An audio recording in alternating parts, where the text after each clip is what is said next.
Yan yung mga kakargar. O, tignan natin yung mga mga kapatid ko na kumakain. Ganyan kami pag kumakain. Ewan ko ba, may upuan naman pero hindi ata sila sanay nakaupo. O, nakain sila ng nakatayo. Napansin ko nga, palaging ganyan kami kumakain, yung tayuan talaga. Hindi mo makita umupo kaming kumain. Or porket ba kunti lang kami. Sobrang kunti ganyan kami magkakapamilya. Kung sino yung papatay-patay, walang makain. O, diba? Dapat game na game ka, go na go ka pag kumain. Kahit masarap naman talaga kumain pag agawan talaga. Mga ganyan.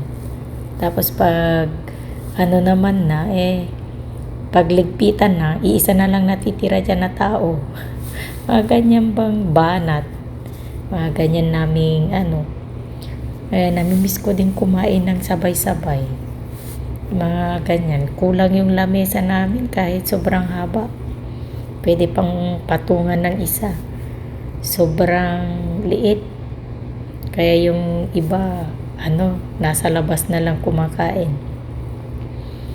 Dami namin kasi.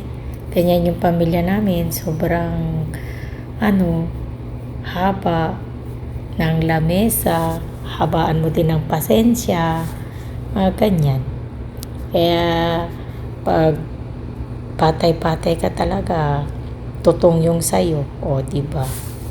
Mga ganyang dapat go na go ka kumain para busog.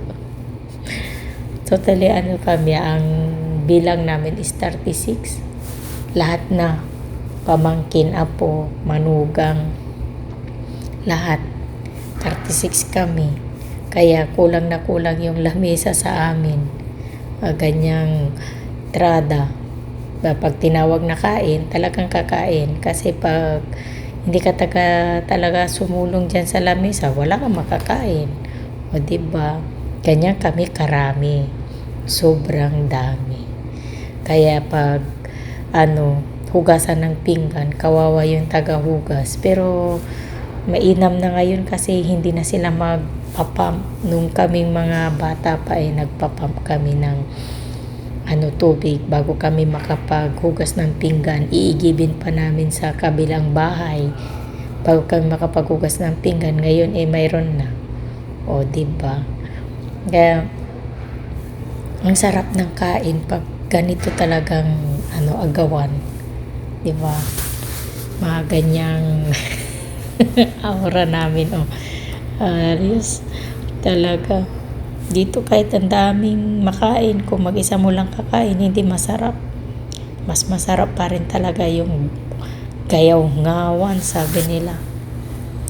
Ngayon ang namin, para iwas daming hugasin, maglatag ka ng dahon ng saging, punasan mong mabuti, hugasan mong mabuti. After nyan, di pagtapos na, sumampa yung mga aso at pusa, di malinis na. Mga ganyang Kaya dapat talaga pag umuwi ka ng Pinas, malaki-laki yung budget mo. Kasi tignan mo pa naman yung pamilya mo, napakarami. Kaya ganyan. Masarap kumain, masarap makipag-agawan. O, diba? May pa-post pa ng nalaman. Ang happy talaga pag kumain ng sabay. Yung nanay ko, nawawala. Di namin alam kung nasaan.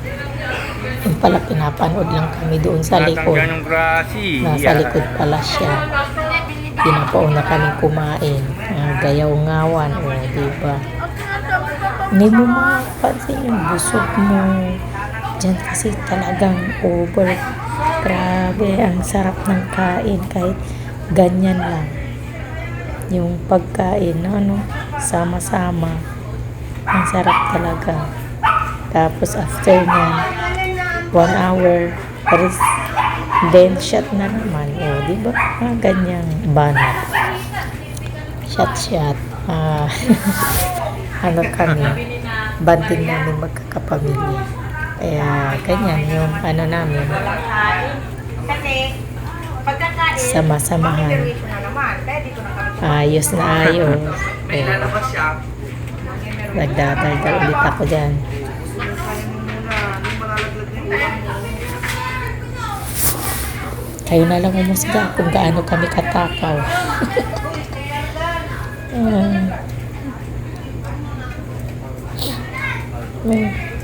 Karne, gulay, mga ganyan. O, diba? Makalat yung kusina namin.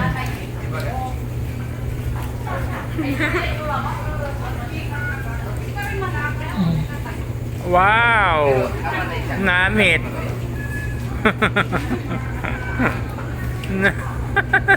Sarap ang kain ni Bonin.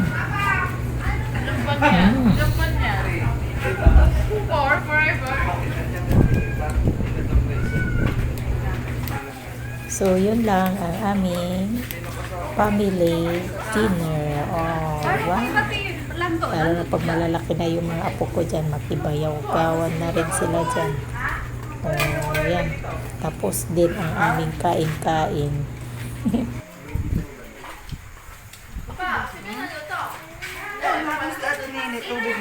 Gaga. Ang sarap ng kanin! Pinagluto.